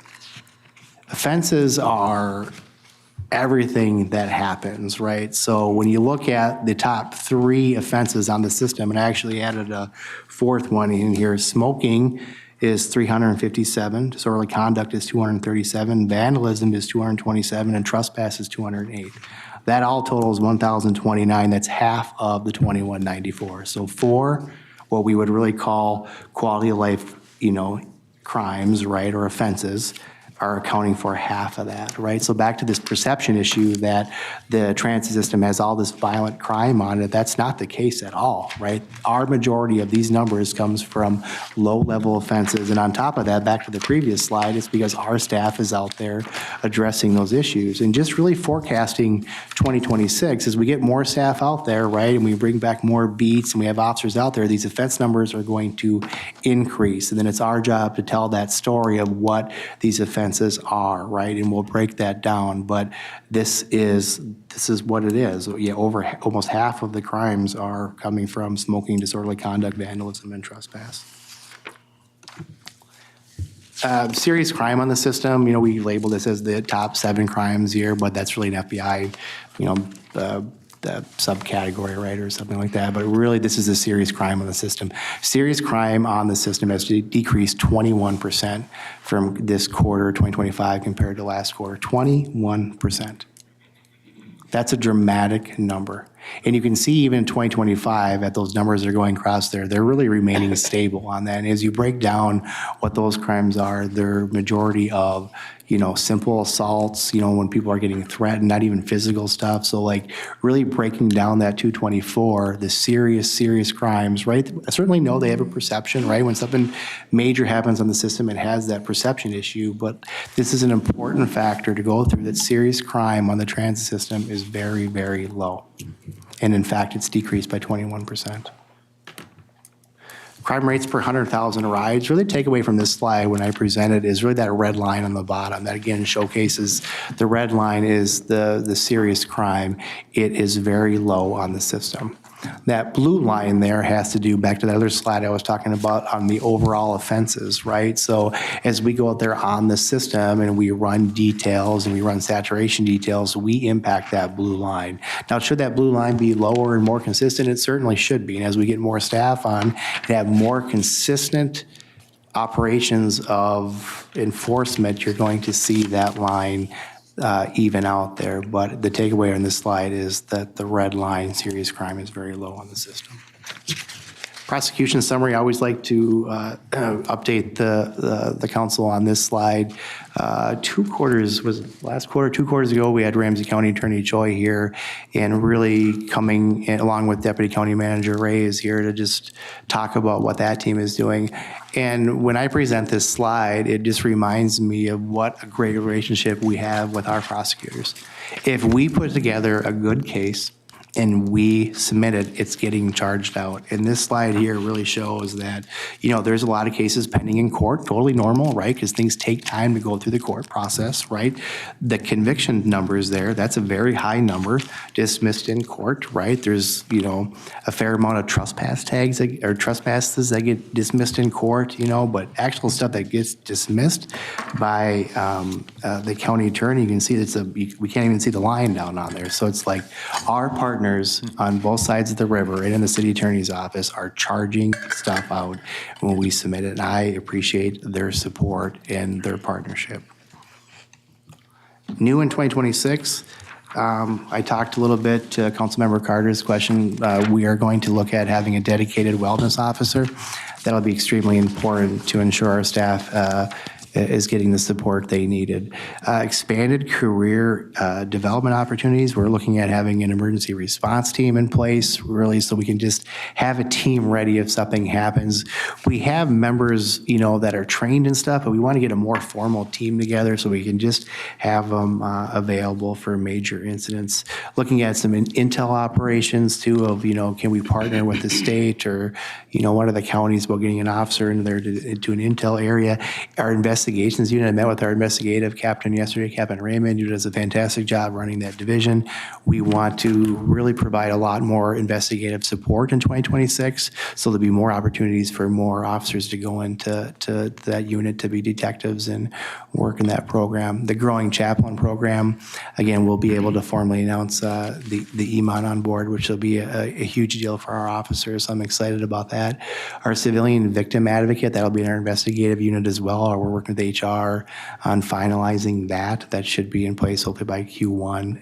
And then the police accountability liaison. I'm so excited. I could talk all night about the police accountability liaison. I won't, but nobody's telling us to do this. We are doing it on our own, right? There's no consent decree. There's no state order coming down saying you guys are doing something wrong. We are going to hire. We made a job offer, and we'll be introducing her next week at the meet and greet. She starts on January 5th.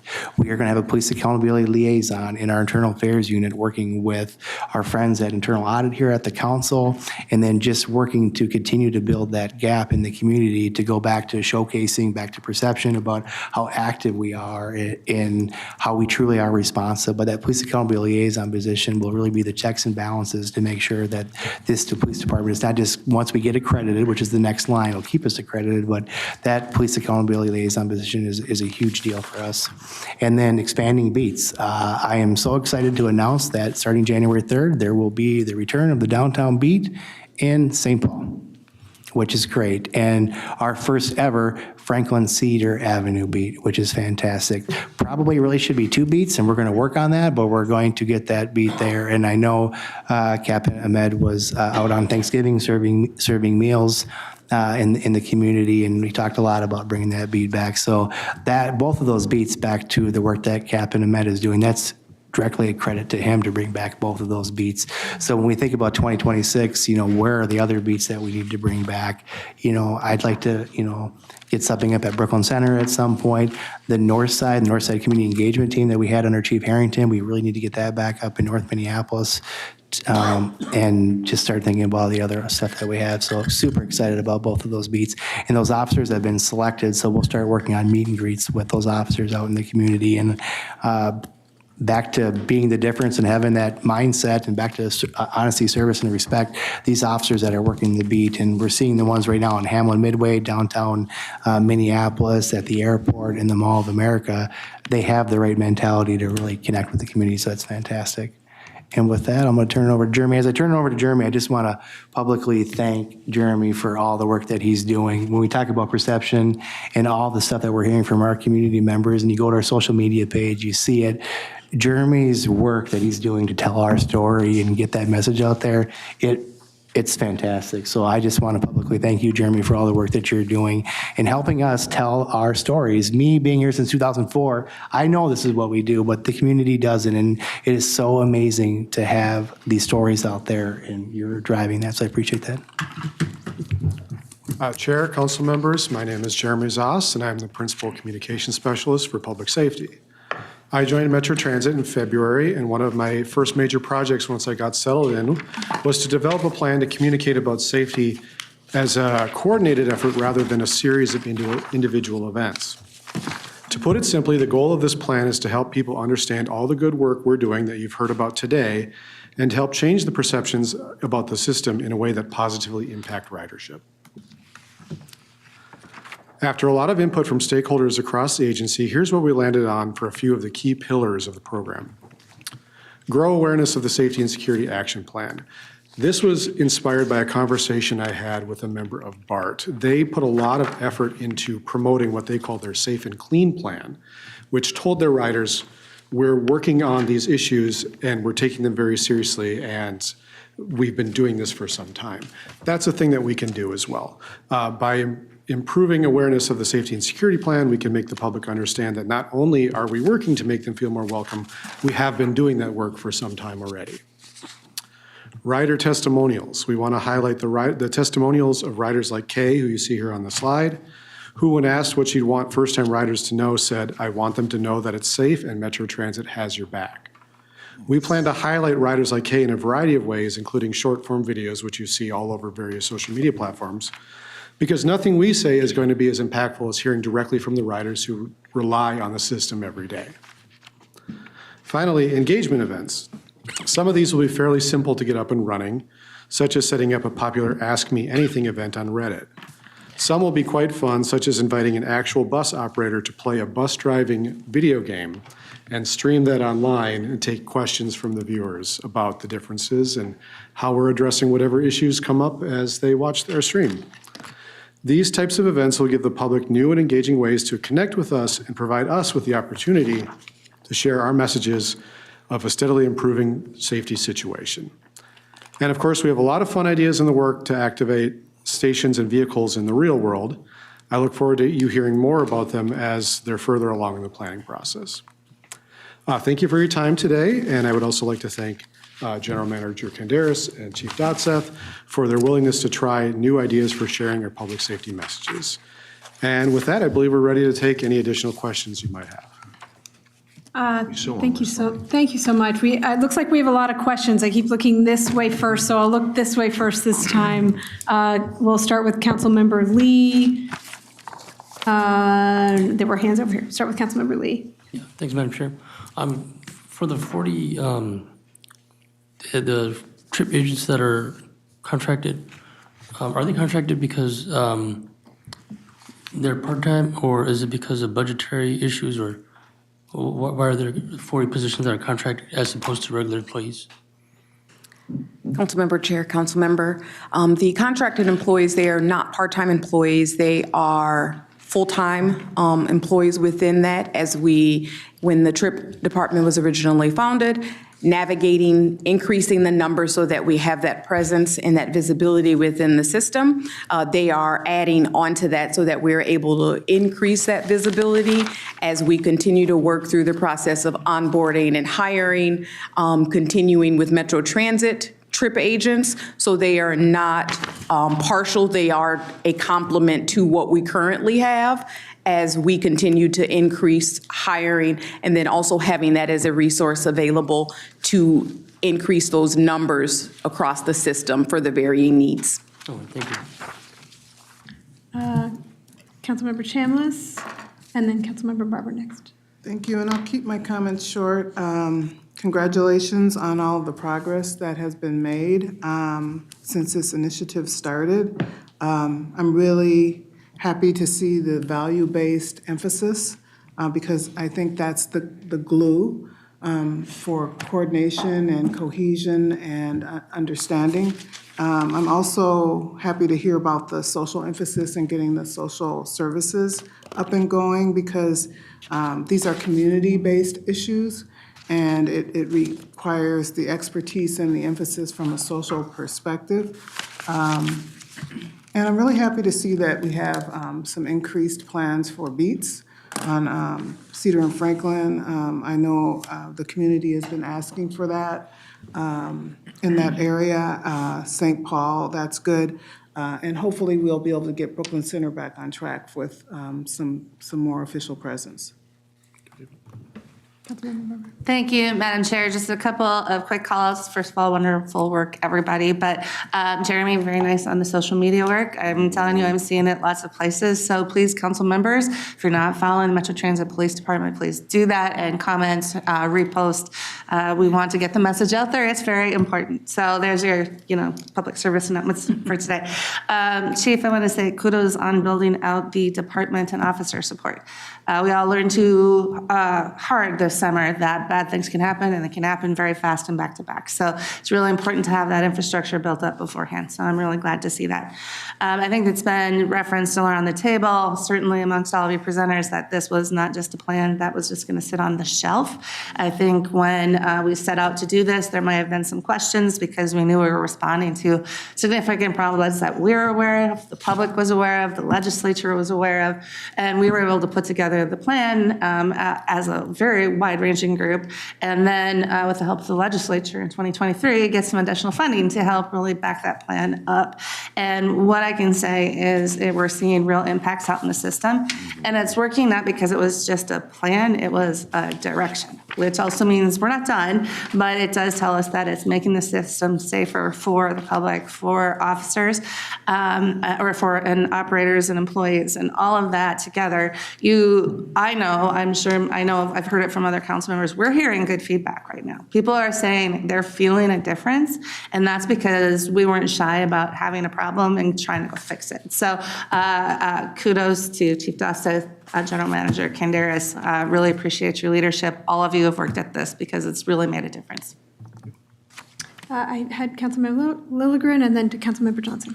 Yeah, thanks, Madam Chair. And I just want to add or lift up what my colleagues here have been saying in the praise and the thanks for your work, and to the General Manager, Chief, to everyone in this room and those who aren't in this room as well. And I just, one comment I want to make is with this Safety and Security Action Plan, which we've been working on for a few years now, I feel like as a council member, I have such a different rapport with the department itself. And I would say, I'm guessing a lot of us have this experience, but transit is kind of our most visible piece of work, and safety on transit, of course, is a primary issue. And I didn't feel like it was easy to be accountable to the people that I'm representing here because we didn't have this relationship and rapport with the department. So I really want to say kudos to you and everyone sitting here, and also really lift up the work of Councilmember Chambliss. And as she led, I was a member of that work group, and Councilmember Chambliss was really insistent that we do these quarterly kind of updates. And these, quarterly updates can become a little, I don't know, not have as much meaning as this does, right? But you bring us good stuff, you show the people who are doing the work, and you show the progress that we're having. And so I just really think the whole safety and security action plan is was a great innovation for us to do here. And so thanks to everyone involved. And then just, I have the honor to represent a very high transit using population, very well served population as well, and some of the higher crime areas along the system. So safety is just a daily conversation, I swear, daily. And in my day job, I'm out in the community a lot. And I think some people might know I'm a Met Council member, and some people might even know what that means, maybe not. But just spontaneously, people will start talking about the layers of visibility, right, of presence. And, sometimes they kind of get into the sort of regulatory side of that, where they're being checked for fares or something like that, but they really accept it and they really appreciate it, and they see the impact on the day-to-day operations and on their rides every day. And this just pops up spontaneously. It's not like people are talking to me as a Met Council member or me as someone who knows anything about transit. And so for me, that is some of the best praise, right? That spontaneous praise, anecdotal praise. So good work. Thank you. Councilmember Lindstrom. Thank you very much. The Real-Time Information Center was brought up at the beginning, and I'm curious, one thing I like to see when I go on a bus is the screens that show that it's being recorded. I think that sends a message to folks like, hey, smile, you're on candid camera. I'm wondering about those cameras. Specifically, I'm wondering if they are or could be like enhanced information cameras, meaning like if it recognized someone, they could be set up so that they could recognize someone who is banned from our system, or with the necessary privacy, controls. Or it could alert someone at the Real-Time Information Center that there is someone who is at a bus rapid transit stop who's been there. 3 buses have gone by, and maybe this is a person that needs assistance, or maybe this is a person that's up to no good, or somewhere in between. I'm just curious. I don't think our cameras are set up like that right now, or if we have given that any thought. Chair, council member, a great question. So the cameras really set up now are for viewing, right? But as we think about long-term and what that use means, whether it be AI or all this technology, it's perfect timing, right? I know IS isn't here with us tonight, but like Gretchen and her team are working on like what does cameras and viewing look like enterprise-wide throughout the council. So it's certainly something that we're tracking with the teams and thinking what that looks like. There's all that capability that we could do. It's just a matter of like what do we want to do as a council and what that looks like. But those are all great ideas and things that we can certainly do. So, but perfect timing, because I know IS is working on really an enterprise solution to what cameras and viewing look like. So, great question. Thank you. Any remaining questions? Councilmember Osman? Thank you, Madam Chair, and thank you, Chief. I want to echo what council members and my colleague council members already say. I follow for the last few years how our police department make a big difference, and I want to thank you for your leadership, and also I want to thank General Manager Leslie for her leadership also. With that being said, there is some development in our state lately, especially in our region. In the event of some kind of operation happen in our platform, how our police officers will deal to make sure that everybody's safe. And thank you. Yeah. Chair, Councilmember, great question. So ensuring people are safe no matter what is our top priority, right? So when we think about, all the stuff that's happening in our region right now, ensuring that we're connected with the community and really listening to them is something that is a top priority for us. So if operations occur in the area, we're certainly going to monitor them or communicate that back through the chain of command to see what that looks like. But our priority is ensuring safety of people on the system, right? And so we're certainly going to monitor stuff. We have a policy, quite frankly, on what immigration looks like. It's posted online. The Metro Transit Police Department does not do immigration enforcement, right? And so when our federal partners or somebody wants assistance from us, there's a process to get approval for that. But our priority is ensuring that, back to the service-oriented police department we are, is that we're connected to the community, ensuring that they're safe, right? And so it's back to what we've been working on so diligently the last 14 months, right? The whole community approach to public safety, policing as a service, and empowering our workforce. Those are the things that we're focusing on. And when all this other stuff happens, we're certainly monitoring that. Captain Ahmed, back to all of the fantastic work he does, is monitoring all these situations. And when something comes up, we'll certainly report that back, but we haven't had any requests from any federal support to do anything like that. And if those requests come in, we'll handle that. But ensuring our community feels, back to what makes our police department so different, and you've all talked about it, we're connected to the community. Our focus point is ensuring that the community feels safe no matter what, and that is our priority. I think the regional administrator would like to contribute here too. Thanks, Madam Chair and Councilmember. Just on a broader scale, because these questions come up frequently, and all sorts of questions too around changing environments and how we work with federal and state partners at different times.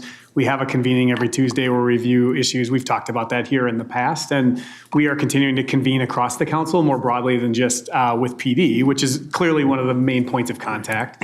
But just want to assure you that we're thinking about this too as it involves facilities and all of our employees moving throughout the community as well, and we will continue to keep the council updated as we go. Thank you.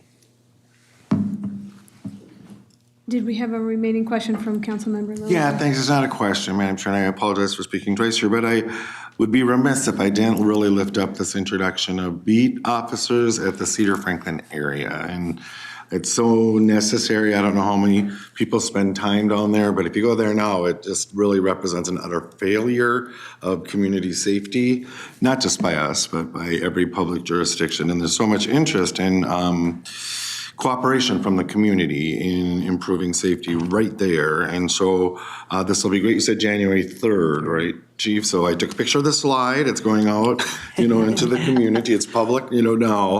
People are going to be thrilled to hear this, and then really integrating that into broader, not just enforcement efforts, but community efforts. There's so much community infrastructure right here that we can partner with. And so I just got to say thanks.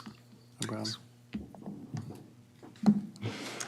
problem.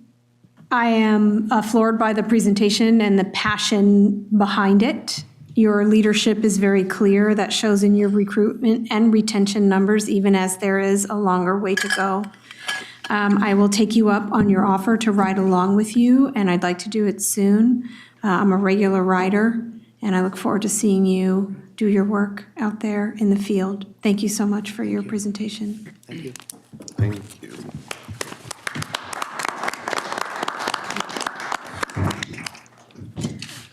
We are running a few minutes late. We can go very quickly. Chair's update, E-Line, 10 o'clock, Saturday, Minneapolis College. See you there. And my only other report is thank you so much for the warm welcome today. Council members, any reports? Madam Chair, point of order. We have the public hearing to do at 6 o'clock? Yes, Are we it going to do comes that next. after the council meeting? So we're. Yes. Okay. We're about to adjourn if there are no other. One, thank you, Madam Chair. So Transportation Committee has had multiple locations over the last couple of months. Okay. We are moving back to Haywood for December 8th. We believe we have the AV system up. Please check your invites to make sure. We'll send reminders, notices, but we think we have everything back up and running at Haywood. So the West Siders are happy, yes. Woo! Any other council member Lee? Yeah, thanks, Madam Chair. This past Saturday, I was invited last minute to attend the the 45th annual Hmong New Year in celebration in St. Paul downtown. And it was great to be there with GM Kenderis and Chief Dossett. And I gave a few remarks, and it marks the 50th year that the Southeast Asian community has been here in the United States and in Minnesota since the end of the Vietnam War. And that's why there's a whole bunch of us Hmong and Lao and Vietnamese and Karen and Cambodian folks here. And I just want to say that was a great event, and it was good to be out there in community with our staff. Madam Chair, can I just request, please, the wonderful words of thanks that you gave to Councilmember Barber for her service as interim chair. She was still on her way in, so I'm just wondering if you could. And my badge didn't work. And her badge, right? Her badge has been deactivated. So I wonder if we could just take a moment to thank her for her work as interim chair. Barber, because you were on your way in and your badge didn't work, I'll just read the portion that I included in my remarks, which said that I would like to thank Transportation Chair Deb Barber for serving as interim chair, because interim is the most difficult job title to hold. And after watching numerous meetings of the Met Council, it's clear that your colleagues appreciated so much your steadfastness and your deep commitment to this organization. So those are the words I wrote for you, and I'm glad I got a chance to read them again. Thank you.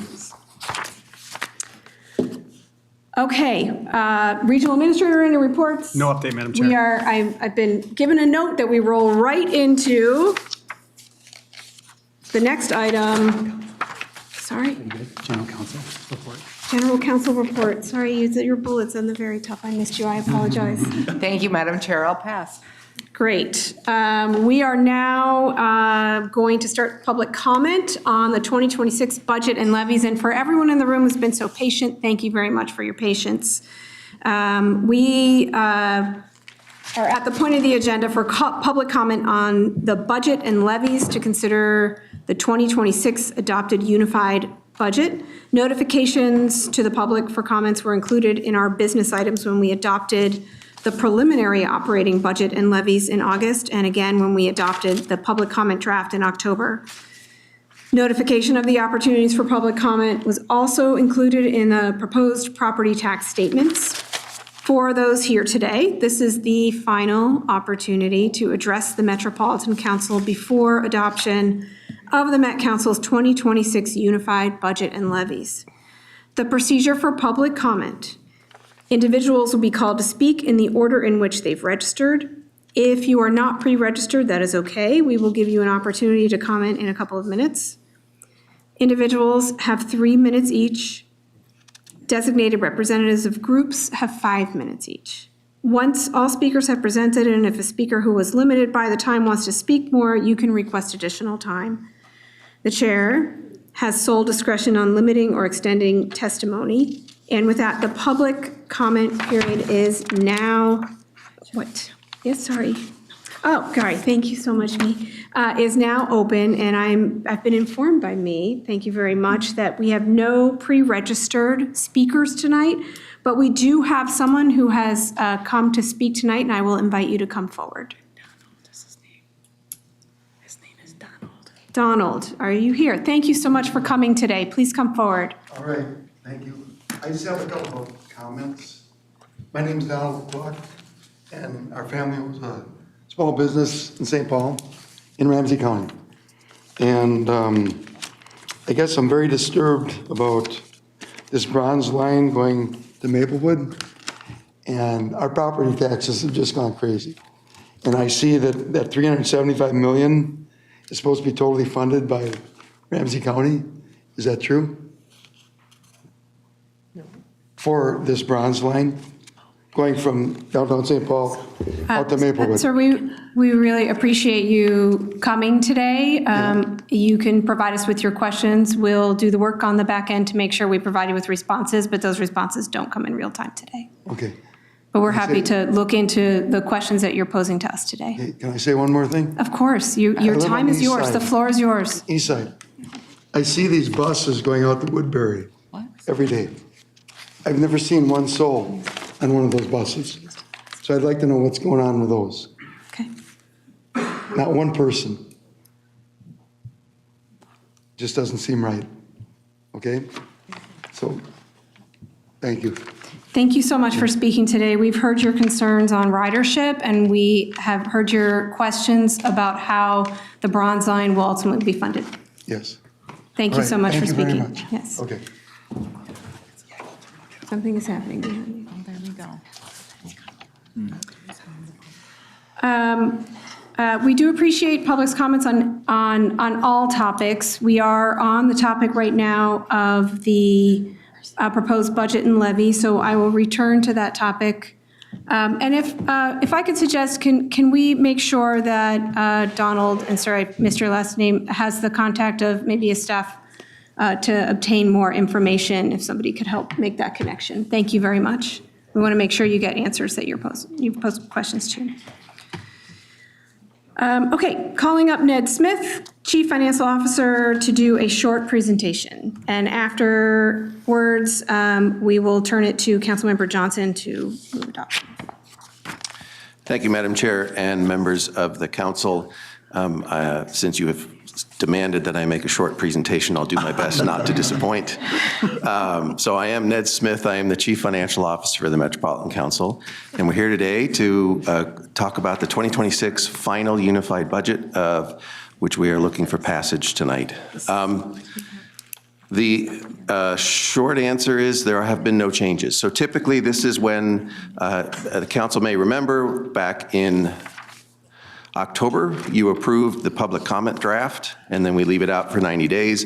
And if there had been any changes, this is the time that we would brief the council on what those changes were. However, there have been no changes, which begs the question, why are there so many bullets? Some things that are still nice to know, the property levy increase remains at 2%. So we may remember in October, whatever rate you set, we can lower it, but we can't increase it. So we have kept it at 2%. Input from the public has been received and forwarded. I don't believe we got much, if any, this year. So that comment is, it was brief. And the biggest change, though, that we do work through is the MVEST, the motor vehicle sales tax, which is a funding source, and the transportation sales and use tax. We got new forecasts for that in November, and it actually won't be officially announced until tomorrow. And so we did not feel it was appropriate for us to incorporate those changes, given that the public didn't have them yet, and therefore it also make it hard for them to comment on it. So in January, around the end of the month, we will have a budget amendment, and that will include the changes from MVEST and transportation sales and use tax. And I'm so tempted to tell you what it's going to be tomorrow, but I'm just going to keep that to myself. I'll just say it's good news and bad news. We all How's want to that? come back to work. We got to not do that. And then MMB will also, we'll release that tomorrow, and we'll incorporate those changes. The other thing is we do want to make sure that we have an updated forecast that'll be released again in early March. So they do a forecast in November and they do a forecast in February. So as we get that in February, we will also work to share that out with the council. So again, bottom line, no changes from what you saw and approved on October 22nd. And so with that, I will stand for any questions about nothing. Thank you, Ned, for your presentation and your humor. I appreciate it. Just to note that budgets are difficult to build and defend, and so congratulations to the Budget Management Committee on the work on the budget, and I'll turn it to Councilmember Johnson. Did you? Thank you, Madam Chair. And all divisions are very involved with this entire budget process throughout the year. So each committee has seen different parts of it. So thank you to all the finance people and all the divisions. I would say, can we please have the information not just sent to the management committee on the detailed forecast? I think that should go out to the full council. I concur. Okay, noted. Thank you. Any other questions on the presentation from the council members? Madam Chair? Yes. If you're ready for a motion. I am ready. Okay, thank you, Madam Chair. This again is business item 2025-279. We are adopting resolutions for the Metropolitan Council's 2026 unified budget, the 2025 payable and the 2025 payable 2026 tax levies. I'll do a little bit of repeating what Ned said here on the preamble, and then we'll get to the motion. The unified budget process completed over the past year included the adoption of the 2026 preliminary operating budget and a 2% increase on the upper limit of our property tax levy on August 27th. On October 22nd, the council adopted the public comment budget. Notifications to the public for comments were included in our business items when we adopted the preliminary operating budget and levies in August, and again when we adopted the public comment draft in October. Notification of the opportunities for public comment was also included in the proposed property tax statements. There have been no changes, as Ned said, from the public comment budget adopted by the council in October to the final 2026 unified budget. The proposed levy increase does remain at 2%, and as was just noted by Ned, our CFO, the updated November 2025 forecast for MVEST and regional transportation sales and use tax forecast will be incorporated into the 2026 budget operating budget in the first budget amendment of 2026. Any public comments that were received in advance of this meeting were forwarded to each council member for their consideration. So therefore, Madam Chair, as on behalf of the Management Committee and the full council, the proposed action on business items 2025-279 is for the adoption of the resolutions 2025-24 through 2025-30 for the Metropolitan Council's 2026 unified budget and the 2025 payable 2026 property tax levies. Is there a second? Second. Any questions or discussion? Madam Chair, I'd just like to speak to this. I just want to echo what's been said. I want to thank everybody at the Met Council. This is a ground-up piece of work that this body does. All of the directors of the divisions take full responsibility and really lean into this. And especially as we just are in some of these, uncertain economic times, I can tell you, having been management chair for some time now, this council is in really good financial shape. We have the best of the best running this council. We are very prudent with tax dollars. And when I got my property tax statement, the Met Council was the smallest piece of the whole pie. And yet, think about the services that we provide. And of course, we have pass-through money come from federal government, state government, sales tax that was granted to us a couple sessions ago, and on and on and on. And all of our local partners that work in providing services too. So this is a big lift every year. They're going to start the budget soon as we trip over 2026 clock. Off we go again. And I do appreciate that the information be provided to more than just the management as we get the forecast updates and MVEST numbers. That's very helpful for all of us, especially as we're out in our communities. So heartfelt thank you on behalf of the Management Committee, and I'm sure the whole council, for everybody here who's done their work to keep Met Council moving forward in service to our region. With that, all in favor? Oh, sorry. Roll call. Some people just came in, and I wanted to make sure that if they wanted to speak, that they got the chance. Yeah, can you fill me in really quick? Sorry. So were you guys?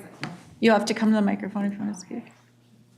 Can we reopen the public hearing? You can, Madam Chair. If we could just pause for one moment and, no, you stay here, please. Thank you for coming up. I'm just going to officially reopen the public hearing. Please come forward. You have 3 minutes to speak. Well, first of all, sorry for being late. I apologize. Okay. I'm a small business owner. I own a property at 731 Bielenberg Drive. I was informed that this meeting was taking place tonight, so I wanted to come just basically plead my case on the fact that my building went up 72% property tax. My house was in 6%.